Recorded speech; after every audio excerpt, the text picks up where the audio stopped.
주님이 주인 되시는 교회, 믿음의 기도가 쌓이는 교회, 최고의 찬양을 드리는 교회. 말씀이 살아 움직이는 교회, 성도의 사랑이 넘치는 교회, 섬김과 헌신이 기쁨이 되어 열매 맺는 아름다운 교회. 주님의 마음 닮아서 이웃을 사랑하는 교회, 주님의 영광을 위해서 빛 되신 주님 전하는 교회. 사랑의 불꽃이 활짝 피어나 날마다 사랑에 빠지는 교회, 주께서 사랑하는 우리 교회가 이런 교회 되게 하소서.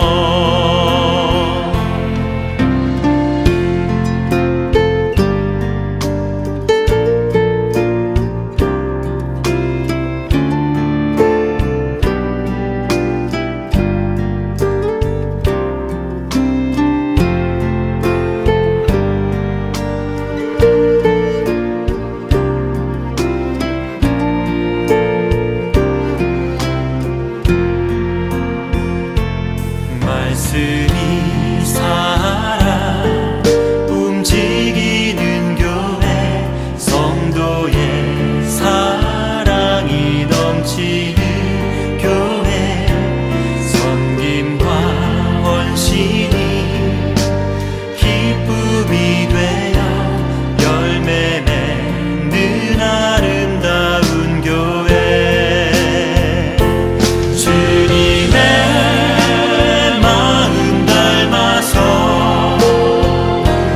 이웃을 사랑하는 교회,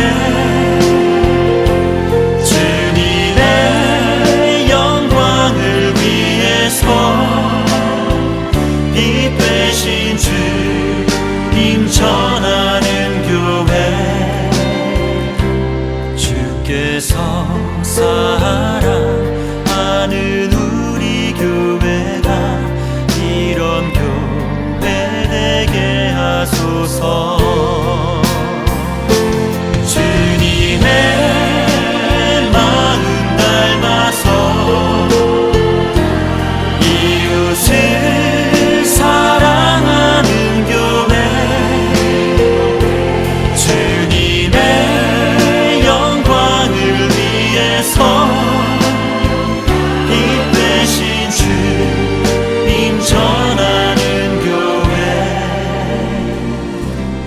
사랑의 불꽃이 활짝 피어나 날마다 사랑에 빠지는 교회, 주께서 사랑하는 우리 교회가 이런 교회 되게 하소서.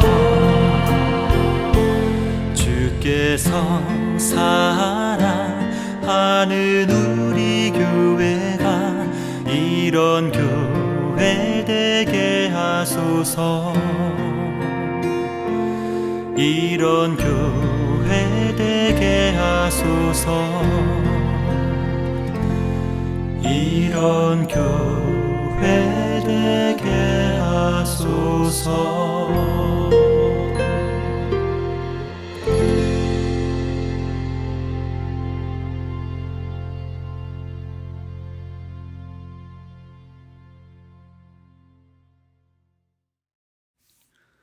오늘 우리에게 주신 하나님의 말씀은 사무엘상 4장 5절에서 11절까지의 말씀입니다. 다 같이 화면을 보시면서 함께 읽겠습니다.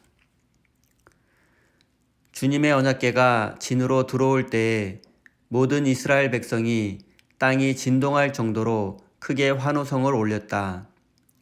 블레셋 사람이 그 환호하는 소리를 듣고 저 히브리 사람의 진에서 저렇게 환호하는 소리가 들리는 까닭이 무엇이냐 하고 묻다가 주님의 궤가 진에 들어갔기 때문이라는 것을 알았다. 블레셋 사람이 두려워하면서 말하였다.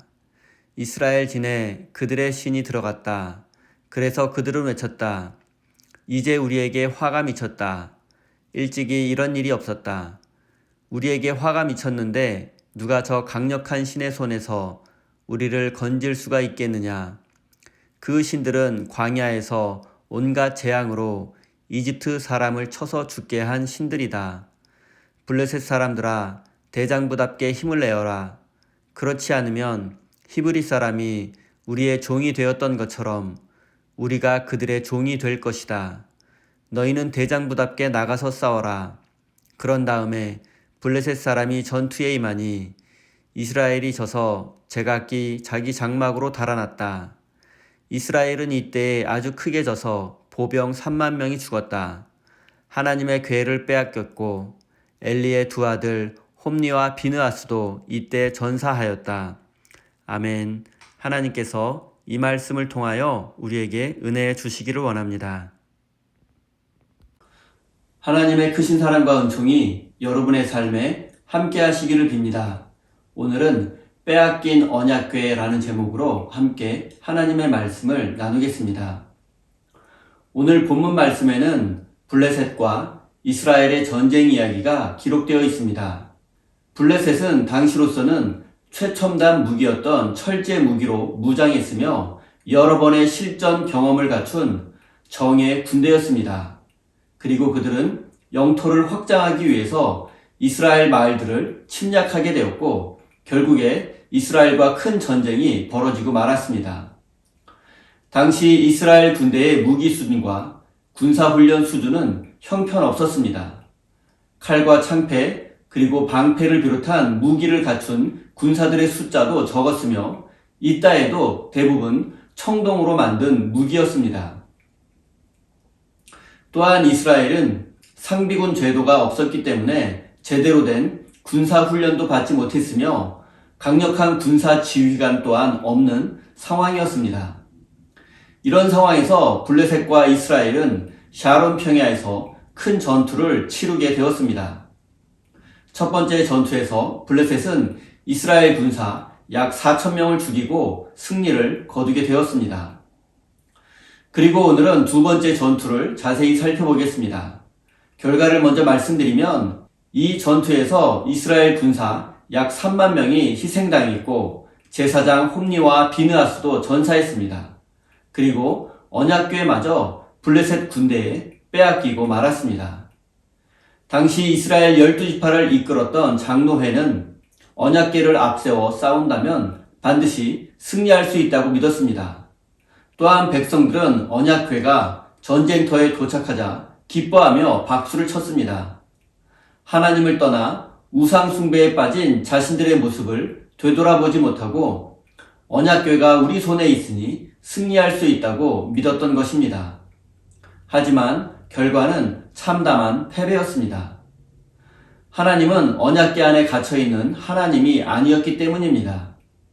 하나님은 당신을 신뢰하지 않고 의지하지 않는 백성들을 구원해 주지 않았습니다.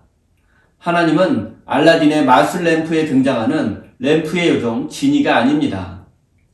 램프를 문지르면 나타나서 소원을 들어주는 그런 존재가 아닙니다. 하나님은 우리가 경배하고 순종해야 할 신앙의 대상입니다. 이제 블레셋 사람들의 반응을 살펴보겠습니다.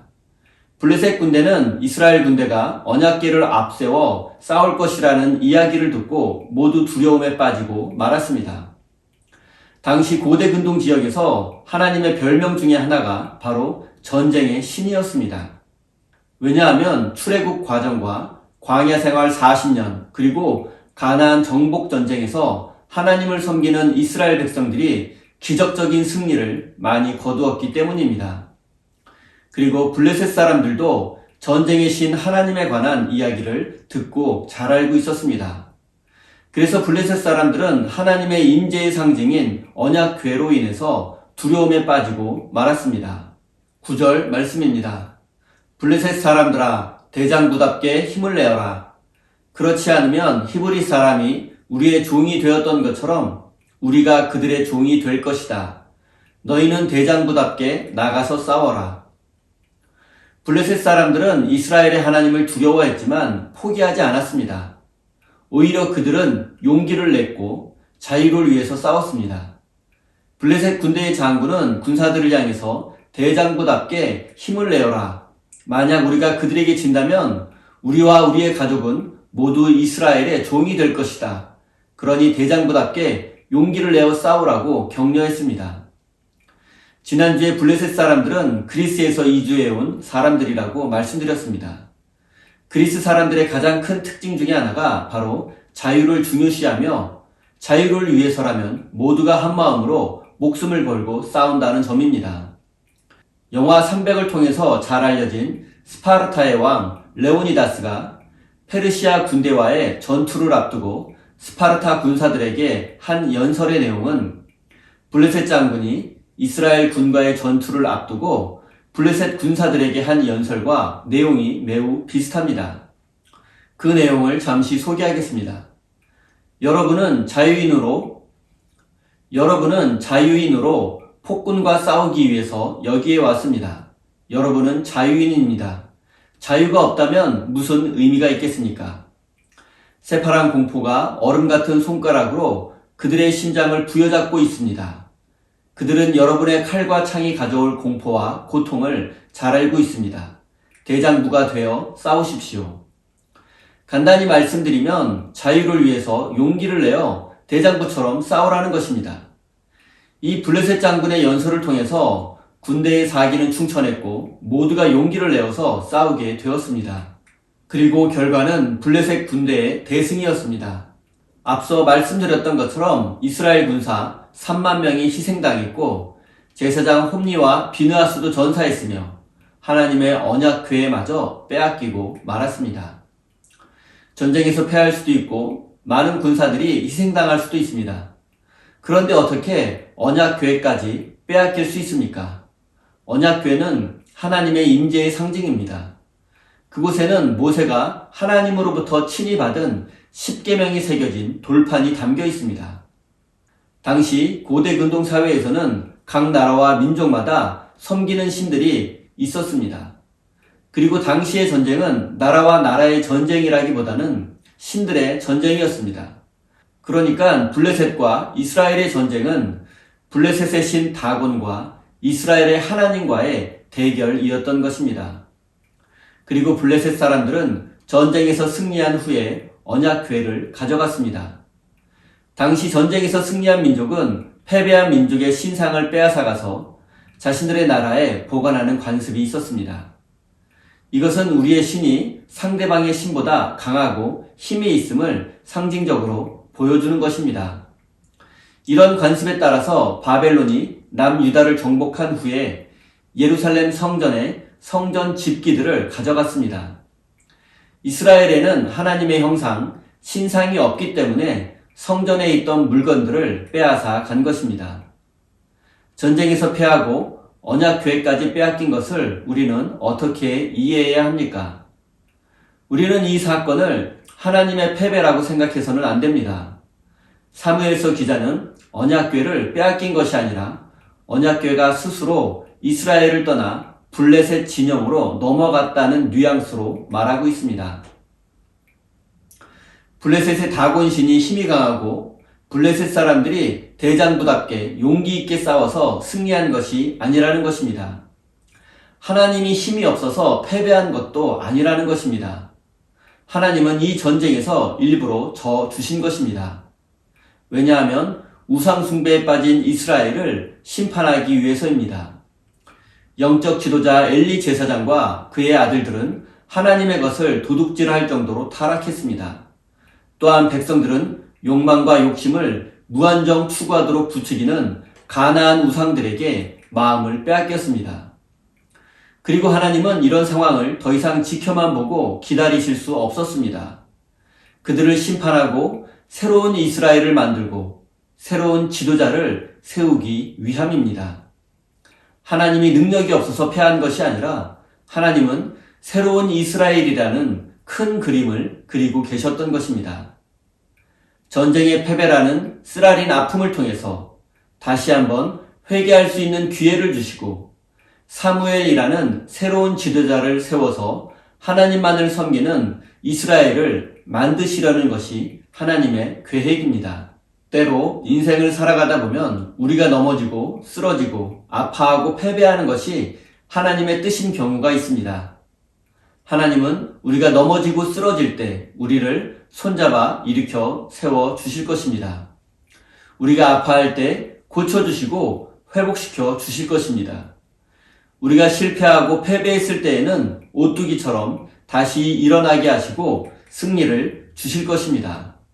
사랑하는 성도 여러분, 현실의 고난과 고통, 그리고 쓰라린 패배는 때로 우리를 다시 하나님의 사람으로 만드시려는 하나님의 섭리일 수 있습니다.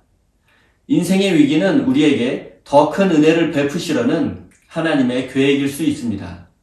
사랑하는 우리 세임교회 성도 여러분, 고난과 고통 앞에 무릎 꿇지 마십시오. 실패와 패배 앞에 절망하지 마십시오. 이 모든 것이 우리를 하나님의 사람으로 훈련시키려는 하나님의 계획일 수 있습니다.